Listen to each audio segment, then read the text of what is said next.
Nunca imaginé que la felicidad pudiera sentirse tan completa.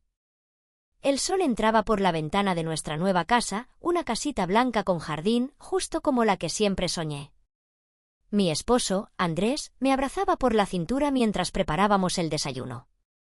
Yo tenía una mano sobre mi vientre y la otra sobre su pecho. Nuestra familia está creciendo, susurró él con una sonrisa, y sentí que el mundo se detenía por un segundo. Llevábamos un año casados. Andrés tenía 36 años, yo 26. Nos conocimos en la oficina donde ambos trabajábamos. Él era gerente de proyectos y yo acababa de entrar como diseñadora. Al principio no fue más que una relación profesional, pero poco a poco las miradas se alargaron, los cafés se multiplicaron y el silencio entre nosotros se volvió más cómodo que cualquier palabra. Después de un tiempo, nos hicimos inseparables. Cuando finalmente me propuso matrimonio, supe que estaba diciendo sí a un nuevo capítulo de mi vida. Y ahora, con 5 meses de embarazo, me sentía completa, emocionada por la llegada de nuestra hija, nuestra pequeña Luz, como solíamos llamarla. Andrés ya había sido padre antes. Su primera hija, Ava, nació de su matrimonio anterior, una relación que él siempre describía como tóxica y dolorosa. Su exesposa, Clara, lo había traicionado repetidamente, y al final se había llevado a la niña consigo a otra ciudad, cortando casi todo contacto. Durante años, Andrés había vivido con el peso de esa pérdida y aunque tenía visitas ocasionales con Ava, eran breves y distantes. Yo lo había visto llorar por esa herida abierta más de una vez. Pese a eso, siempre pensé que con el tiempo las cosas sanarían. Él y yo construíamos algo nuevo, algo limpio, lleno de amor y esperanza. Nos mudamos a esta casa para comenzar desde cero. Pintamos la habitación del bebé de un color pastel, elegimos juntas los muebles, y pasábamos noches enteras imaginando su carita, sus primeros pasos, cómo sería tenerla en brazos por primera vez. Andrés me consentía de todas las formas posibles, me preparaba meriendas saludables, me llevaba al médico, me hablaba a la barriga como si ya la conociera. Y yo, aunque más sensible y hormonal de lo habitual, me sentía agradecida, fuerte, plena. Todo eso cambió el día que Ava apareció en nuestra puerta. Era una tarde cualquiera. Estaba acomodando unos libros en la sala cuando sonó el timbre. Abrí la puerta esperando al cartero, pero allí estaba ella, una niña de ojos oscuros y gesto serio, con una mochila rosa colgando de un solo hombro. Detrás de ella, nadie. Solo la calle, vacía. Me quedé en shock. ¿Ava? Pregunté con voz débil. Mi mamá me dejó con los abuelos. Los abuelos no pueden cuidarme. Me dijeron que viniera aquí. Fue todo lo que dijo antes de empujarme suavemente y entrar. Llamé a Andrés, que llegó a los pocos minutos, desconcertado pero con una ternura que no le había visto en años. Abrazó a su hija con fuerza, como si recuperara un pedazo perdido de su alma. Yo los miraba desde lejos, tratando de entender lo que acababa de pasar. En cuestión de segundos, mi burbuja de paz se había reventado. Durante los primeros días intenté ser paciente. Le preparé su cama, organicé su ropa, le compré un par de libros infantiles. Quise hacerla sentir bienvenida. Le cociné comidas suaves, traté de hablar con ella sobre el colegio, la ayudé con la tarea. Pero ella apenas me miraba. Se encerraba en su cuarto, tiraba la comida y respondía con monosílabos. Su actitud se volvió cada vez más desafiante. Un día, mientras doblaba la ropa del bebé, la encontré rayando una de mis acuarelas favoritas con marcador negro. Otra tarde, mientras pasaba junto a ella en el pasillo, me golpeó la barriga con la palma abierta. Me dolió, no tanto físicamente, sino en lo más profundo del alma. Cuando hablé con Andrés sobre esto, su respuesta fue tibia. No lo hace con mala intención, me dijo. Está confundida. Démosle tiempo. Yo quise gritar. ¿Darle tiempo? ¿Mientras me golpea el vientre? ¿Mientras me desea la muerte de mi hija? Pero no dije nada. Solo asentí y me fui a llorar al baño. Empecé a caminar por la casa con las manos sobre el abdomen, como un escudo. Cada paso era una mezcla de miedo y rabia. ¿Qué había hecho para merecer esto? Siempre supe que Andrés tenía una hija, pero nunca imaginé que esa parte de su vida llegaría a invadir la mía de una manera tan violenta. A veces me sorprendía pensando cosas que me asustaban, que ojalá Ava volviera con su madre, que preferiría verla lejos. Me sentía cruel, egoísta. Pero luego recordaba cómo me miraba con odio, cómo me hablaba con desprecio, y volvía a sentir ese peso sobre el pecho. Y, sin embargo, en medio de todo esto, me preguntaba, ¿cómo se convierte una niña de 7 años en alguien tan herido? ¿Qué clase de amor le faltó? ¿Y por qué me toca a mí cargar con ese dolor? La primera vez que Ava me miró directamente a los ojos fue para decirme, espero que tu bebé se muera. Lo dijo en la cocina, mientras su padre le preguntaba qué nombre le gustaría para su hermanita. Yo me quedé paralizada. Andrés apenas la regañó, con un simple no digas eso, Ava. Esa noche, decidí que algo tenía que cambiar. Quizá no podía controlar el comportamiento de Ava, pero sí podía controlar lo que yo permitía. Pensé en irme. En buscar refugio en casa de mis padres.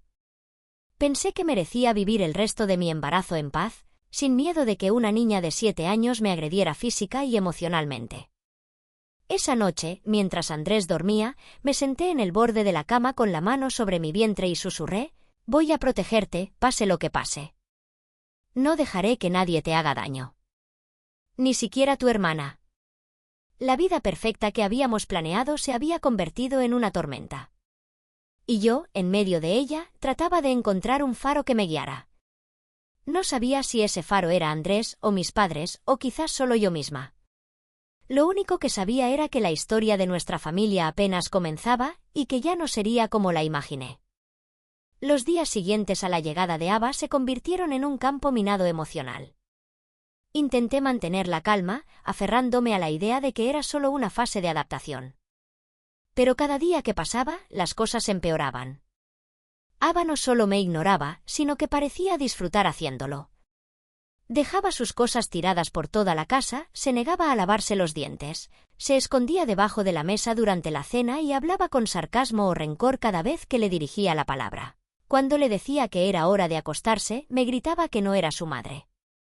Cuando intentaba ayudarla con algo, me empujaba o me decía que ojalá me cayera por las escaleras.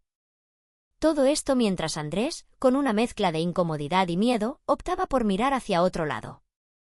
Una noche, tras otra escena en la que Ava lanzó su plato de comida al suelo porque no era pizza, me encerré en el baño y lloré en silencio por media hora. No era solo por mí. Era por la niña que crecía dentro de mí. Me sentía impotente, enojada y profundamente sola. Comencé a llevar un pequeño diario. Anotaba cada cosa que decía o hacía Ava, con fechas y horas.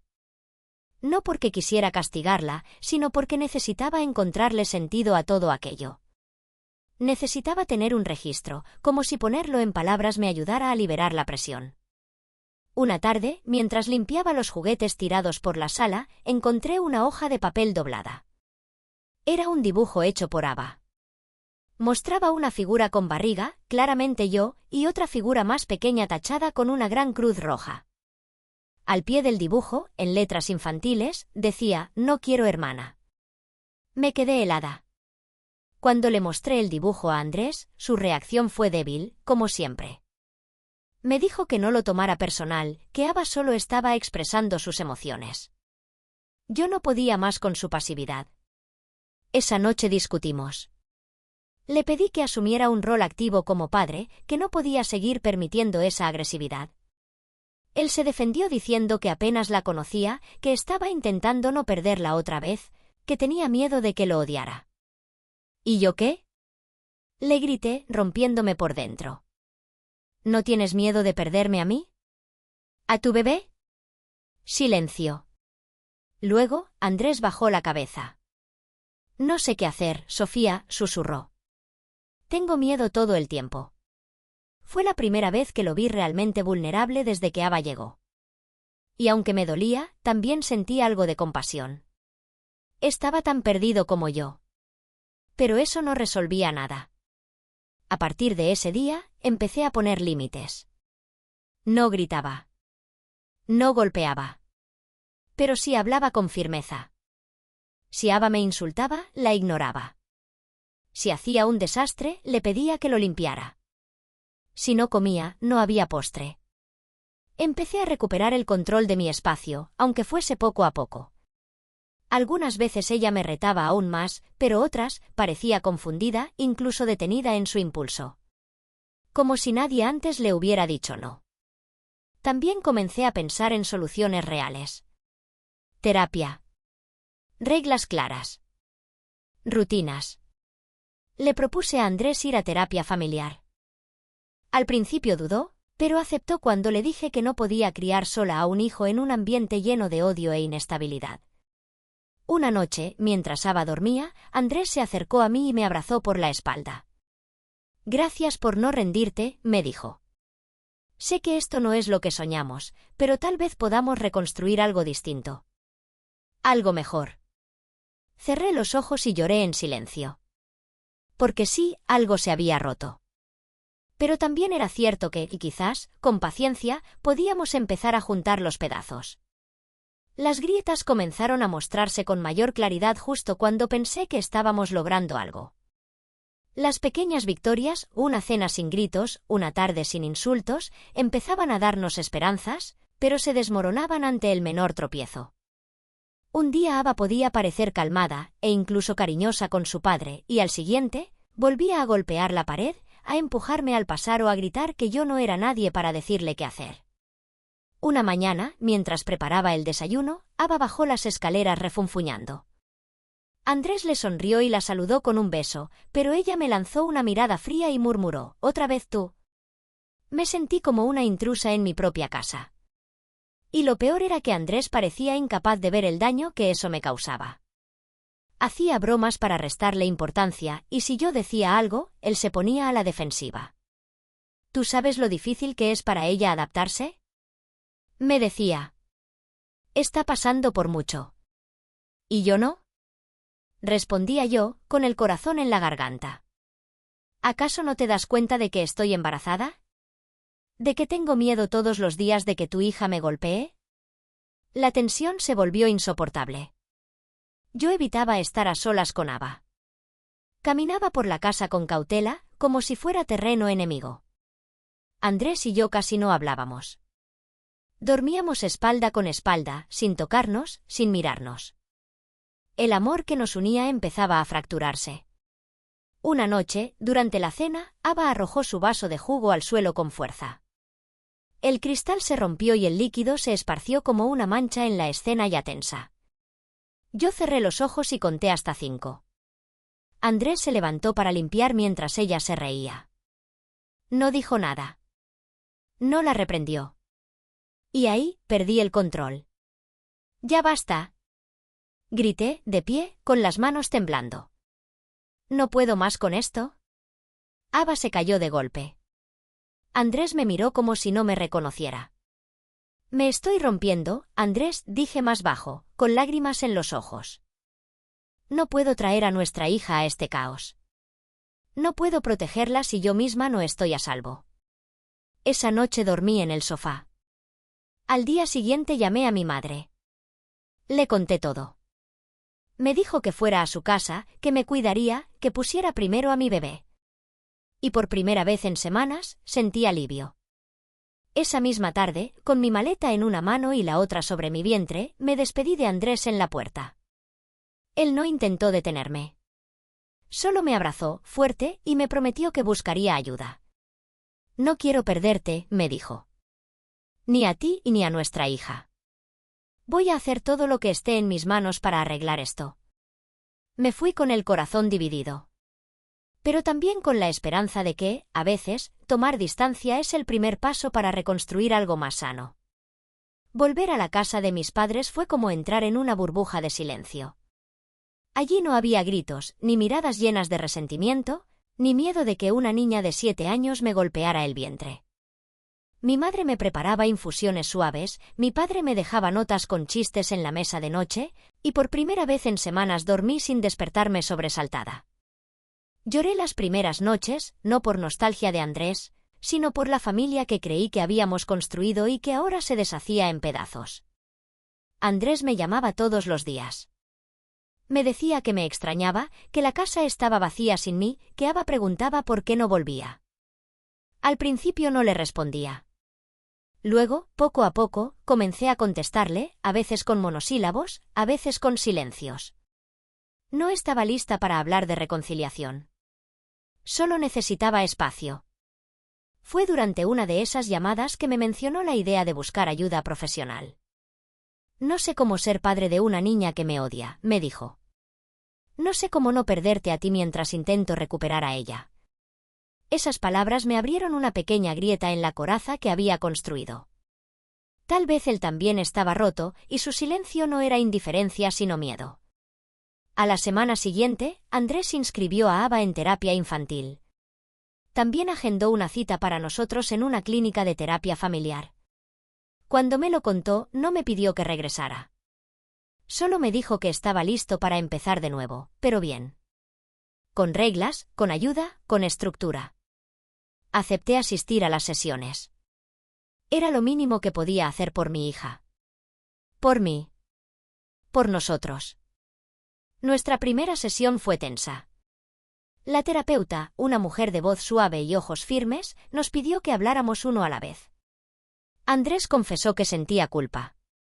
Por haber dejado que Ava fuera criada por una madre inestable. Por no haber estado presente. Por no saber cómo defenderme a mí sin perderla a ella. Yo hablé de mi miedo, de mi rabia, de mi cansancio emocional. Lloré. Él lloró. Fue la primera vez que nos miramos sin acusarnos. Solo como dos personas heridas, tratando de entender cómo reconstruirse. Con el tiempo, las sesiones comenzaron a dar frutos. Ava también comenzó a responder en su terapia. Su psicóloga nos explicó que muchas de sus conductas venían de una mezcla de abandono, trauma y desconfianza profunda. No odia a Sofía, nos dijo.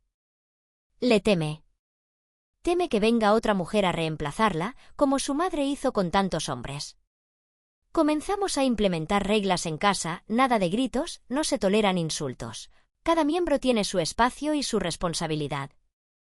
Cuando iba a casa los fines de semana para compartir con ellos, notaba pequeños cambios. Ava ya no tiraba la comida. No me sonreía, pero tampoco me insultaba.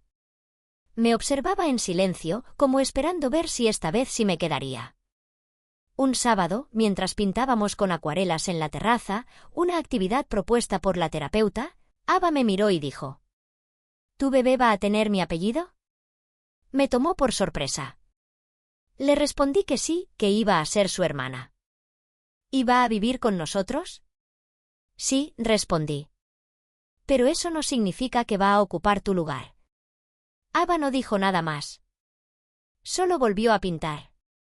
Era la primera conversación real que teníamos.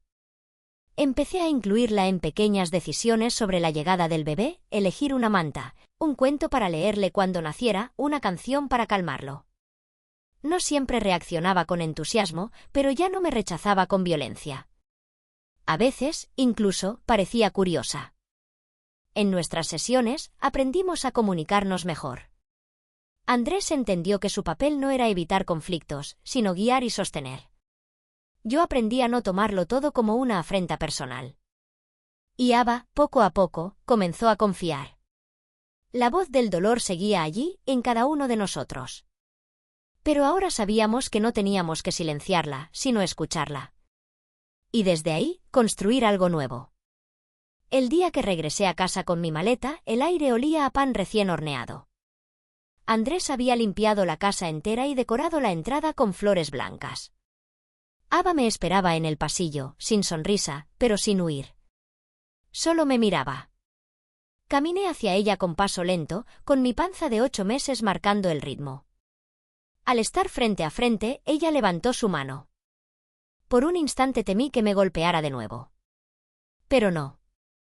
Me mostró un dibujo, era un bebé en una cuna, y al lado, 2 figuras, una grande, una más pequeña, con nombres encima, Sofía y Ava. ¿Puedo ser su hermana mayor de verdad? Me preguntó en voz baja. Sentí que el corazón se me quebraba en 1000 pedazos. Me arrodillé con dificultad y la abracé. Ya lo eres, le susurré. Desde siempre. Ava comenzó a dormir mejor. Tenía pesadillas algunas noches, pero en lugar de gritar o romper cosas, buscaba a Andrés o me llamaba. Yo la acariciaba la cabeza hasta que volvía a dormirse. Nuestra relación no era perfecta, pero era real. Con límites, con ternura, con esfuerzo diario. La terapeuta nos recomendó seguir construyendo rutinas juntos.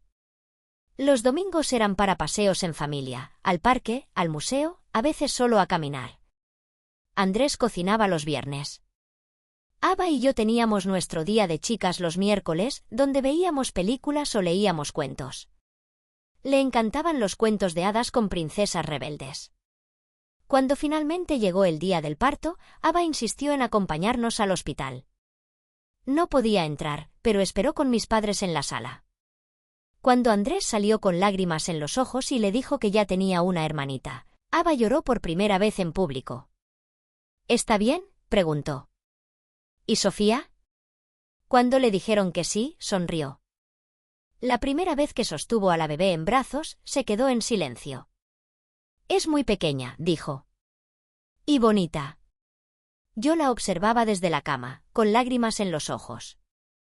Mi familia no era perfecta. Estábamos rotos y en proceso. Pero en ese instante me sentí completa. Los días siguientes fueron un torbellino de pañales, tomas de leche, noches sin dormir y momentos de ternura inesperada. Ava me ayudaba a buscar pañales, calentaba el biberón con cuidado, y se sentaba a leer cuentos al lado de la cuna. A veces la encontraba dormida en el suelo de la habitación del bebé, con un libro abierto en las manos.